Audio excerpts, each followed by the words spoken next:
నమస్తే, welcome to Leo. పుష్కరం తర్వాత మళ్ళీ ఆ ఇద్దరు అన్నదమ్ములు వచ్చేసారు.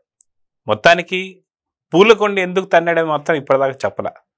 మొత్తానికి ఏంటి ఆ కథ అనే దానిపై మనతో పాటు సీనియర్ జర్నలిస్ట్ హేమసుందర్ గారు ఉన్నారు. వారిని అడిగి తెలుసుకున్నాం. సార్ నమస్తే. సో మొత్తానికి పూలకొండ ఎందుకు తన్నాడంటారు?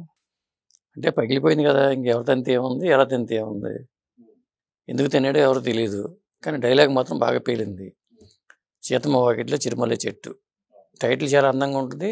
సినిమా కూడా ఫీల్ గుడ్ మూవీ అంటాం కదా, ఆ ఫీల్ గుడ్ మూవీ దాన్ని డిజిటలైజ్ చేసుకుని రిలీజ్ చేస్తున్నారు ఇప్పుడు. అంటే మరోసారి మనం ఆ పూలకొండ తన్నే సన్నివేశం చూడొచ్చు అనమాట 4K వర్షన్లో. అది సో అప్పట్లో మనం చూసుకుంటే సీతమ్మ వాకిట్లో సిరిమల్ల చెట్టు, సో ప్రతి ఇంటి కథ అంటే గర్ కా కహాని అన్నట్టుగా మళ్ళీ మనకి పుష్కరం తర్వాత అంటే దాదాపు 12 ఏళ్ల తర్వాత మళ్ళీ సీతమ్మ వాకిట్లో సిరిమల్ల చెట్టు అది టీవీలో కాకుండా స్క్రీన్స్ పైన రాబోతుంది. సో టీవీల్లో ఇప్పటికీ ఎన్నోసార్లు చూసుంటారు కాబట్టి సినిమా, సో స్క్రీన్ పైన లేదా బుల్లితెర పైన టీవీలో ఉన్న తేడాలు ఏంటంటే ఏం చెప్తారు? అంటే ఆ సినిమాని పెద్ద తెర మీద చూడటమే అందం, పైగా దాన్ని ఈ 4K వెర్షన్లో ఇప్పుడు మనం డిజిటలైజ్ చేసుకుని రిలీజ్ చేయడం అనేది ఇప్పుడు ఈ జనరేషన్లో సంక్రాంతికి వస్తున్నాం. వాళ్ళ బ్యానర్లోనే దిల్ రాజు గారి బ్యానర్లో ఇవాళకి 50 రోజులు అయింది. మళ్ళీ 7వ తారీఖుని సీతమ్మ వాకిట్లో చిరుమల చెట్టు. అంటే అప్పుడు పిల్లలుగా ఉన్న వాళ్ళు ఇప్పుడు యూత్గా ఈ సినిమా చూసి ఆస్వాదించవచ్చు. అందుకోసం వాళ్ళు రిలీజ్ ప్లాన్ చేశారు. చాలామంది అంటే ఆల్రెడీ ఇప్పటికే బుల్లితెర మీద ఓటీటీలో చూస్తుంటారు ఆ సినిమాని, కానీ మళ్ళీ ఒక పెద్ద తెర మీద చూస్తే ఆనందం వేరు. కాబట్టి ఈ మధ్యకాలంలో వరుస పెట్టి రిలీజ్ చేస్తున్నారు. కాబట్టి శ్రీకాంత్ అడ్డాల డైరెక్షన్ వచ్చిన ఈ సినిమా ఒక విధంగా చెప్పాలంటే అప్పట్లో మంచి పెద్ద హిట్ అని చెప్పాలి. పైగా మల్టీ స్టార్ సినిమా.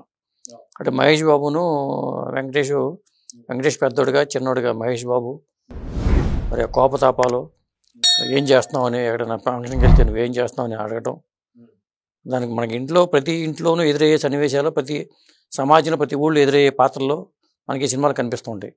ర్యాలింగ్ మావయ్య పాత్ర కానీ ఇలా ఆ సినిమా చూస్తే మాత్రం మనకి చాలా ఐడెంటిఫై చేసే పాత్రలు అయితే చాలా కనిపిస్తూ ఉంటాయి. సో ఓవరాల్ గా ఈ సినిమా మాత్రం ఒక సూపర్ డూపర్ హిట్ అని చెప్పుకోవచ్చు. శ్రీకాంత్ అడ్డాల గారి కెరియర్ లో ఇది ఒక పెద్ద బ్లాక్ బస్టర్ అని చెప్పుకోవచ్చు. సో మొత్తానికి ఈ సినిమా ఇప్పుడు రిలీజ్ అవుతున్నటువంటి సందర్భంలో 2 విశేషాలు మనం బాగా గమనించుకోవాలి. ఒకటి వచ్చేసి ఏంటంటే వెంకటేష్ గారు చాలా కాలం తర్వాత ఒక మంచి హిట్ కొట్టడం కావచ్చు, అదేవిధంగా దిల్ రాజు గారి బ్యానర్ సంబంధించి కావచ్చు. సో మొత్తానికి ఈ సినిమాని ఇప్పుడు 4K వర్షన్ లో రిలీజ్ అవుతుంది కాబట్టి దీన్ని ఎలా చూడాలంటే, అంటే ముఖ్యంగా ఏంటంటే ఆ సీతమ్మ వాకిట్లో సిరిమల్ల చెట్టు సీత పాత్ర, అంజలి వేసిన సీత పాత్ర ప్రధానమైన హైలైట్ అని చెప్పాలి.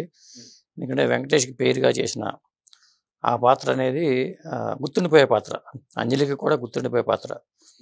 అలాగే వెంకటేష్ పాత్ర కూడా అంటే నేను ఇలాగే ఉంటే నేను అలాగే ఉంటా అంటూ ఒక అంటే ఈ తరహా పాత్రలు చాలామంది ఉంటాయి, వాళ్ళు మార్చుకోరు, వాళ్ళ వైఖరిని మార్చుకోరు. ఆ పాత్రని వెంకటేష్ గారు అద్భుతంగా పోషించారు. ఇలా చూడాలంటే మాకు చెప్పాలంటే ఆ స్లాంగు, ఆ గోదావరి జిల్లాల యాస ఈ సినిమాకి ప్రత్యేకంగా చెప్పాల్సి వస్తుంది. అలాగే ఇందులో ప్రధానంగా డైలాగులు కూడా చాలా బాగుంటాయి. అంటే ఒక సామాన్యుడిగా ఈ సమాజానికి ఏమి ఇవ్వగలరా, ప్రేమతో కూడిన ఒక మంచి కుటుంబం తప్ప అంటూ ప్రకాష్ రాజు పలికే డైలాగ్ కానీ, దాన్ని మించింది ఏదన్నా ఉందేంట్రా, ఇదిగో ఈ జన్మకి వీడిని అన్నయ్య, ఈ జన్మకి వీడిని తమ్ముడు అయిన డైలాగ్ కానీ, ఈ జన్మకి నేను మీ నాన్నని సీతమ్మ వాకిట్లో చిరుమల్ల చెట్టు సినిమాలో ప్రకాష్ రాజు, వెంకటేష్, మహేష్ బాబులు చెప్పే డైలాగులు కానీ ఇవన్నీ కూడా ఆ సినిమాలో హైలైటే. అన్నదమ్ముల అనుబంధం, ప్రధానంగా అన్నదమ్ముల అనుబంధం కానీ, అలాగే తండ్రితో వీళ్ళకునే అనుబంధం కానీ, ఆ క్లైమాక్స్ సన్నివేశాలు కానీ ఇవన్నీ కూడా అంటే గుర్తుండిపోయే సన్నివేశాలు చాలా ఉంటాయి ఈ సినిమాలో. మొత్తానికి సీత పాత్ర ఎంత ఎలివేట్ అయిందో మనందరికీ తెలిసింది. అది మేనరిజం ఉంది. ఏంటంటే డైలాగు అమ్మాయికి ఒక మేనరిజం డైలాగ్ ఉంటుంది, నాకు తెలిసిపోతే అంతే, నాకు అన్నీ వాళ్ళు తెలిసిపోతాయి అంతే. అదే మొత్తానికి సీత పాత్ర ఎంత బాగా హైలైట్ అయిందో మనందరికీ తెలిసిందే. అయితే ఇలాంటి సీత పాత్ర ప్రతి ఇంట్లో మనకు కనిపిస్తూ ఉంటుంది. కాకపోతే సీత పాత్రలో పూర్తిగా ఒదిగిపోయిందని చెప్పుకోవాలి. ఎందుకంటే తను మాట్లాడే డైలాగులు కూడా బాగా హిట్ అయినటువంటి సందర్భం అని చెప్పుకోవచ్చు. మొత్తానికి సీత గురించి ప్రత్యేకంగా చెప్పుకోవాలంటే ఏం చెప్తారు? ఆ అమ్మాయికి ఇంత పెద్ద హిట్ వచ్చిన తర్వాత మళ్ళీ సరైన పాత్ర పడలా. ఇప్పుడు గీతాంజలి సినిమా చేసింది కానీ ముఖ్యంగా ఏంటంటే గుర్తుండిపోయే పాత్ర. ఒక మేనకోడలు ఉన్న ఇంట్లో మన ఇళ్ళలో ఉన్న, ఎందుకంటే అయిన సంబంధమే వాళ్ళు ఇద్దామని అనుకుంటూ ఉంటారు, వాళ్ళ మధ్యలో ఉండే అనుబంధం కానీ, నాకు అన్నీ అలా తెలిసిపోతాయి అంతే ఊతపదం కానీ, ఇవన్నీ కూడా పాత్రని బాగా ఎలివేట్ చేసినాయి. అంటే ఆయన అడ్డాల శ్రీకాంత్ దీని మనసు పెట్టి డైలాగులు రాసినట్టుగాను ఆ ఏరియా నుంచి వచ్చిన వ్యక్తి కాబట్టి అలా రాసుకున్నాడని చెప్పాలి. ఈ సినిమాకు వచ్చిన ఆ పేరుని ఆ తర్వాత చేసిన బ్రహ్మోత్సవంతో దెబ్బ కొట్టింది కథగా చెప్పాలంటే. కానీ ఇలాంటి సినిమా చేసిన వ్యక్తి బ్రహ్మోత్సవం అలాంటి సినిమా ఎందుకు చేశాడు, ఎలా చేశాడు, అసలు ఆయన ఒకడేనా అనుకునే పరిస్థితి వచ్చింది. కానీ ఇప్పటికీ కూడా గుర్తుంచుకున్న సినిమా సీతమ్మ వాకిట్లో సిరిమల్ల చెట్టు. ఆ టైటిల్ కూడా అంత బాడోగా ఉండడం, షార్ట్ కట్లో కూడా ఎస్ సిరిమల్ల చెట్టు అంటే షార్ట్ కట్లో పలుకుతూ ఉంటారు. దానవేర్ డివిఎస్ కర్ణ, దానవేర్ స్వరకన్నా డివిఎస్ కర్ణ ఎలా అంటారు, దీన్ని కూడా అలా షార్ట్ కట్తో పలికే పరిస్థితి వచ్చింది. అయితే దీనిలో రావు రమేష్ గారి క్యారెక్టర్ కూడా మనం చాలా ప్రత్యేకంగా చెప్పుకోవాలి. అంటే నెగిటివ్ షేడ్ ఉన్నటువంటి ఈ క్యారెక్టర్ పెద్ద ఫైట్స్ గిట్స్ లేకుండా, చాలా హడావిడి లేకుండా ప్రతి ఇంట్లో జరిగేటువంటి ప్రతి సంఘటన మన ఇంటికి ముడిపెట్టుకోవచ్చు. అయితే రావు రమేష్ గారి పాత్రని ఎలా చూడాలి? ప్రతి ఊళ్ళో కూడా రావు రమేష్ లాంటి పాత్ర ఉంటుంది. మా ఊళ్ళో ఒక ఆయన ఉన్నాడు, ఏరా హొళక్కే అంటాడు, నువ్వు హొళక్కిరా మా ఓడి తోపు అనే టైప్లో కొద్దిగా ఎటకారం, ఏరా హొళక్కి అంటూ ఇలాగే ఎటకారంగానే మాట్లాడతాడు. రావు రమేష్ పాత్ర కూడా ఎటకారంగా మాట్లాడతాడు.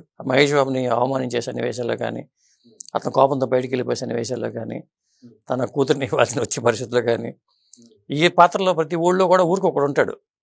ఈ తరహా పాత్రలో కాలుకేస్తే ఏలికేసి, ఏలికేస్తే కాలుకేసి ఫిట్టింగ్లు పెట్టడం కానీ, ఇట్లా ఆ పాత్రలు ఐడెంటిఫై చేసుకుని ఆ సినిమాలో పెట్టడం కూడా గొప్ప విషయం అని చెప్పాలి. ఇలాంటి వ్యక్తులు అరుగు మీద కూర్చున్నారనుకోండి, సపోజ్ ఊళ్ళో అరుగని ఉండేది, ఇప్పుడు అరుగులు అరిగిపోయినాయి కానీ ఊళ్ళో అరుగు మీద కూర్చుంటారు. అలాంటి మనిషి ఆ పక్కన కొంతమంది 100 మార్కులు కూర్చుంటారు. వాళ్ళ ముందు నుంచి నడవాలనుకోండి మన కాళ్ళు తడబడతాయి, వీళ్ళు ఏం కామెంట్ చేస్తాడో అంటూ వీడు కూడా ఇల్లువాడికి వెళ్లకుండా అరుగు మీద కూర్చుంటాడు. వీళ్ళతో పాటు కూర్చొని కాసేపు ఎంజాయ్ చేస్తాడు. మళ్ళీ వెళ్తే వీడు ఏమైనా కామెంట్ చేస్తారు ఎవరని ఇలా. సో మొత్తానికి ఈ సినిమా 12 సంవత్సరాల తర్వాత, అంటే దాదాపు పుష్కర కాలం తర్వాత మళ్ళీ 4K వర్షన్లో రిలీజ్ అవడాన్ని ఎలా ఉంటుందంటే ఏం చెప్తారు? ఖచ్చితంగా అంటే ఈ సినిమా చాలా మంది కోరుకుంటున్నారు పెద్ద స్క్రీన్ మీద చూడాలని. ఇప్పుడు 50 రోజులు అయిన సందర్భంగా సంక్రాంతికి వస్తున్నాం, సినిమా వచ్చి 50 రోజులు అవ్వటం అనేది, ముఖ్యంగా చాలా థియేటర్లో 50 రోజులు ఆడటం అనేది గొప్ప విషయం. All time Telugu industry all time రికార్డుగా ఇప్పుడు సినిమా చెప్తున్నారు. ఇప్పుడు డైరెక్ట్ తెలుగు సినిమా థియేటర్లలో 50 రోజులు ఆడటం అనేది పెద్ద రికార్డు. అది వెంకటేశ్వర క్రియేషన్స్ వాళ్ళకే చెల్లింది. అలాంటిది ఆల్ బ్యానర్లో వస్తున్న సినిమానే ఇది. అదండి.